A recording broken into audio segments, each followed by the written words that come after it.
bilowga filimka waxaa la baryaa wiil lagu magacaabo Day wax uuna jiifay barkad eber balse markii uu soo toosay waxa uu arkay inay gacantiisa si xun u dhaawacantay sidoo kalena jirkiisa dhan wuxuu ka dhaawacnaa meelo badan kadib lugihiisa wuxuu ka dareemayaa xanuun iyo culays waxa uuna arkayaa inuu xaas lugta haysto waxaana jiitay xaaskii waxuuna Day isku dayay inuu xaaskani ka baxsado balse ugu dambeyntii wuxuu ka baxsanaya xaaska isagoo isticmaalay lugtiisii kale xaaska markuu ka faqay ninkii Day waa uu ka soo durqay balse xaaska ayaa markaana ninkiisii soo aaday laakiin Day isagana waa uu si durqay xaaskii kadibna ninkii Day wuxuu gacanta la heliyaa baaldi isagoo bilaabay inuu baaldi ku garaaco xaaskii eegiisana wuxuu ka qeylinayay kor mana awood inuu soo galo barkada maxaa yeelay barkadana ma israel wax jaraanjaraha waxayna ahayd baraag aad u dheer oo aan laga soo bixi karin hadda muuqaalku wuxuu u soo wareegay 6 maalmood ka hor waxaan aragnaa in barkadii ay biyo ka buuxaan biyaha dhexdoodana waxay ku galayeen sawir waxaan halkaan ku damaashaaday Day iyo asxaabtiisa waxaan aragnaa in halkaas ay joog eegiisi aan ku soo arkayno bilowga filimka waxayna asxaabta waqti fiican ku wada qaadanayeen baraagta dhexdeeda kadibna maalintii xigtay waxaan aragnaa Day oo isku duraya cirbad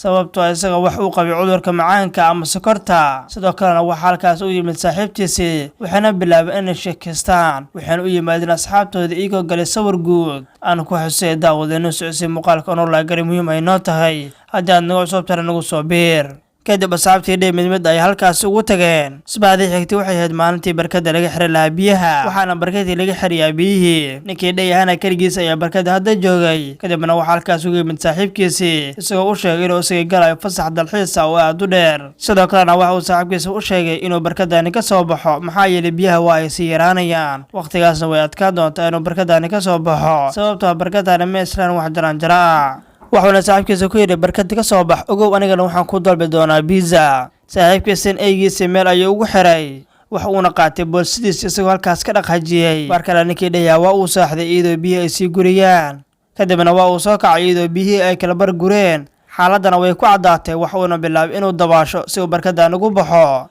waxuuna qabsaday darbigii balse midaas way suurtagal waas isagoo cijiye ka jajabay waxaana markaana Day wartay inuu halkaan ka bixi doonin waxuuna bilaabay inuu qeyliyo balse waxaan la tusayaa meesha uu joog inay tahay meel cidlo ah mana jirin cid halkaas joogta oo codkiisa maqlaysa mana aysan jirin cid halkaas joogta oo codkiisa xitaa maqlaysa sidoo kalena taleefankiisa waa uu dhacayay isagoo taleefankiisa u yaalay barkada dhinaceeda kadib ninkii Day waxa uu sameeyay aqli isagoo markaas taleefankiisa xir ku soo xiray isagoo markaas taleefankiisa gacanta ku qabsado laakiin taleefankiisa ayaa hal mar ku soo dhacay biyaha waxaana Day bilaabay inuu taleefankii qabto taleefankina waa uu damay isagoo soo aaday shabaqay ay biyaha ku xaroonayeen markaa ninkii Day waxa uu markaana arkay inay markaana biyihiisa dhamaanayaan waxaana markaana soo qaatay maro si uu markaas u joojiyo biyaha waxaana markaas maradii saaraya shabaqa intaas kadib waxa halkaas imaanay ninkii pizza laga dalbay waxaana markaana weynayaa inuu qof halkaas joogo kadibna ninkii pizza waxa wacaya ninkii pizza ka dalbaday waxa uu nahaa saaxiibkii Day laakiin saaxiibkii Day markaas u sheegay inuu pizza halkaas u dhigo kadibna uu siga tago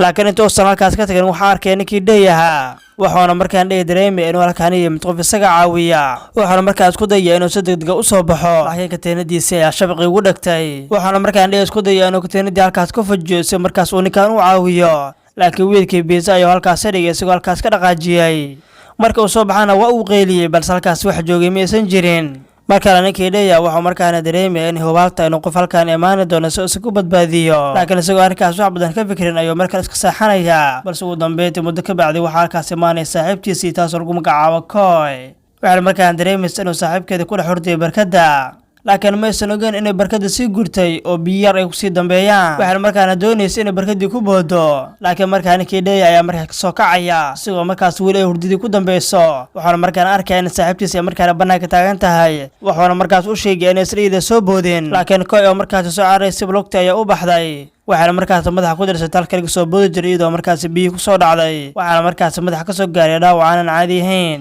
iyadoo markaas sooxday ninkii Day waxa uu bilaabay inuu markaana saaxiibtiisa soo qaado isagoo markaas keenay halka isagoo ku jiifay waxaana markaas la gaaray waqtigii habeenkii waxaana Day bilaabay inuu markaana dhaawacyada tijaabiyo waxaana markaan arkay inuu madaxa ka soo gaaray dhaawac aan caadi ahayn isla markii eegiisa ayaa bilaabay inuu qeyliyo maxaa yeelay waxa uu arkay xaas soo socda laakiin xaaskii waxa uu soo dhaqaaqay dhankii barkada isagoo markaas xaaskii barkada dhinaceeda socday eegi ayaa markaas xaaskii ku qeylinaya isagoo markaa ku soo dhacay barkada ninkii Day markuu midaas arkay aad buu ku cabsaday waxaana markaan arkay inuu xaaskii barkadii kula jiro waxaana bilaabay ninkii Day inuu aad u qalqalo isagoo markaas ku dayay inuu saaxiibtiisa xitaa ka badbaadsado sidoo kalena wuxuu la hadlaya eygiisa isagoo markaas ku dhahaya waxaana oo dhan adiga ayaa ka dambeeyey fadlan dhaga aamus. kadibna biyaha waa ay sii gurigeen sidoo kalena yaxaaska halkaas ayuu jiifay. markaan ugu dambeyntii waxaa la gaaray subaxii iyadoo markaasi dhammaan biyihii ay wada gureen. waqti xadirkaasna yaxaaskii waa uu jiifay. ninkii dhayahana wuxuu markaan arkay in saaxiibtiisa ay weli dhiig baxayso. waa uuna soo baxaya isagoo markaas soo gagaatamaya. waxuuna doonayaa inuu yaxaaskii afkiisii kala soo baxo koolo ku jirtay sidoo markaas saaxiibtiisii ko ay had weji ugu xiro. markaana ninkii dheeyaha wuxuu markaan u soo dhawaanaya yaxaaskii laakiin inta uusan kooladii ka soo bixin yaxaaska ayaa hal wareedhaha kala qaadaya. wuxuuna ninkii dheeyaha kasoo dafayaa kooladii wuxuuna bilaabay inuu markaan saaxiibtiisa u imaado isagoo markaas bilaabay inuu kooladii wejiga ugu xiro.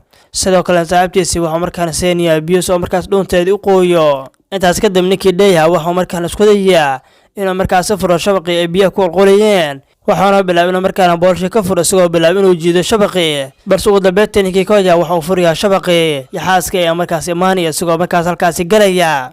kadibna ninkii dheeyaha halkii yaxaaska u galay ayuu markaa kasoo dabagelaya isagoo markaas usoo hubiyo. wuxuuna markaana dareemaya inuu godkan aad u dheer yahay. waxuuna arkaya markaan halkaan ay tubo waaweyn ku yaalaan. waxaana markaan ugu dambeyntii u yarabaxaya meel waasaca. isla markiiba yaxaaska ayaa markaas imaanaya barkadda. waxuuna bilaabay inuu markaan gabadhii dhakeedii soo aado iyadoo markaas aysan cidnala joogin. markaana waxaa arkaya ninkii dheeyaha isagoo bilaabay inuu markaana soo cararo. waxuuna markaana soo galaya barkadda. yaxaaska ayuu markaana ka daba yimid isagoo markaas yaxaaskii tuuray. markaana ninkii dheeyaha wuxuu markaana dul imaanaya saaxiibtiisii. waxayna markaana saaxiibtiisa u sheegaysa inay markaan iyada gaajo dareemayso. markaana ninkii dheeyaha waa uu fikiraya isagoo markaas la hadlaya eygiisii.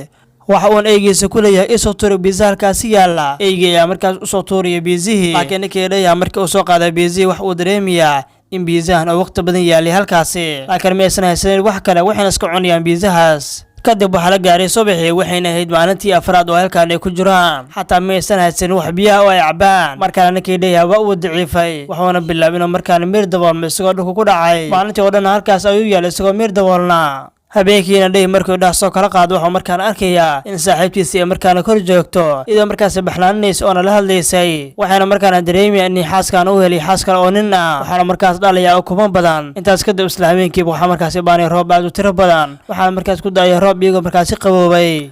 markaana waxaa la gaaray subaxdii ninkii dhayahana waa uu iska jiifay. yaxaaska ayaa markaas soo dhaqaajinaya isagoo markaas doonaya inuu soo weeraro laakiin yaxaaska intuusan dhankooda soo aadin wax uu galiya godkii hawamareenka. ninkii dhayaha ayaa markaas soo kacaya isagoo markaas bilaabay inuu yaxaaska dabada qabto laakiin dhaya saaxiibtiis waxay markaas xireen goobta hawamareenka isagoo markaas yaxaaska dib ugu soo laabanin.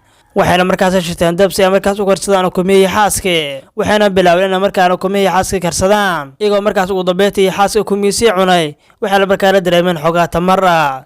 kadibna habeenkii waxay markaan isku dayayaan inay markaan baraagtaani ka baxaan. markaana ninkii dheeyaha wuxuu kor u qaadaya saaxiibtiisii si ay halkaan ugu baxaan laakiin saaxiibtiisii waa awoodi waaysa inay markaasi bannaan ku baxdo. markaana way garan waayeen wixii ay samayn lahaayeen. intaas kadib waxaa markaan la gaaray subaxdii. yaxaaska ayaa markaana soo galay barkadda. waxaana markaan yaxaaska arkaya ee markaana dhammaan ukumihiisii la baabi'iyey. yaxaaskiina markuu midaas arka aad buu u xanaaqay. waxuuna bilaabay inuu dhakoodii soo aado ninkii dheeyaha iyo saaxiibtiisa laakiin ninkii dheeyaha iyo saaxiibtiisa waxay markaana galayaan goobtii hawamareenka ahayd. yaxaaskiina halkaas ay ugu baxsadeen iyagoo markaasi galay halkaas. sidoo kale ninkii dheeyaha wuxuu wadiyay xoogaa ukuma ah kuwaasoo u dhigaashadeen inay dib u cunaan. markaana maalintii xigtay waxaan aragnaa inuu hawada heheebayo baalshood. waxaana bilaabay ninkii dheeyaha inuu halkaas kasoo cararo isagoo markaas usoo gaaro goobtaasi. waxuuna doonaya inuu u yeero ninkaasi laakiin ninkii baalshoodkii watay halkaas waa uu ka dhaqaajiyey. waxuuna bilaabay ninkii dheeyaha inuu markaana qayliyo laakiin ma jirin cid isaga maqlaysay. laakiin dabeel ayaa markaasi timid iyadoo dabeesha markaas sil kusoo turtay baraagtii dhexdeeda. ninkii dhayahana wuxuu qabsanayaa siligii isagoo markaasi doonaya inuu baraagtaan ugu baxo